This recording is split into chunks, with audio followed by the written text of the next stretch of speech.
आज हम बात करेंगे नॉन अल्सर डिस्पेप्सिया एनयूडी क्या होता है, जानते हैं और डिफरेंशिएट करेंगे। नॉन अल्सर डिस्पेप्सिया एक आम समस्या है जहां पेशेंट को इंडाइजेशन और दूसरे सिम्टम्स होते हैं जो अल्सर का संकेत देते हैं, लेकिन इन्वेस्टिगेशन में कोई अबनॉर्मलिटी नहीं मिलती। इसी वजह से हम नॉन अल्सर डिस्पेप्सिया को एक डिसऑर्डर कहते हैं।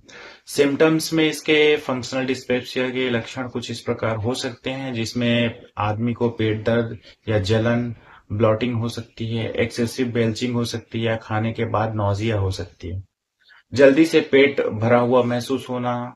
इस फीलिंग को सैटी भी कहते हैं।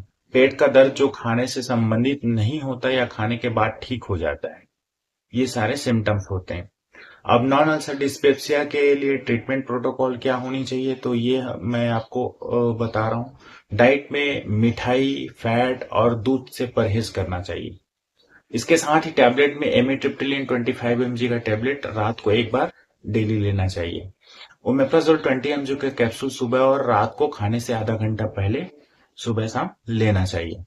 उल्टी रोकने के लिए डोम्पेरिडोन का 10 mg का टैबलेट दिन में 3 बार खाने से आधा घंटा पहले सुबह, दोपहर और शाम को लेनी चाहिए। इसके साथ ही aluminium hydroxide plus magnesium hydroxide plus magaldrate 400 mg tablet सुबह और शाम को एक एक लेनी चाहिए।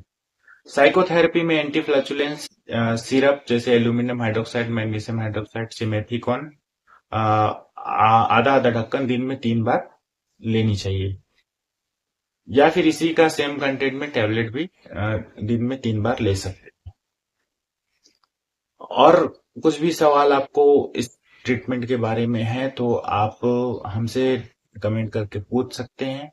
आप हमारा व्हाट्सएप ग्रुप भी ज्वाइन कर सकते हैं, जिसमें मेडिकल केस डिस्कशन हम लोग लाइव करते हैं। आपके पास कोई पेशेंट आया और उसका ट्रीटमेंट आपको जानना है तो आप उस ग्रुप में डिस्कस कर सकते हो। Thank you so much.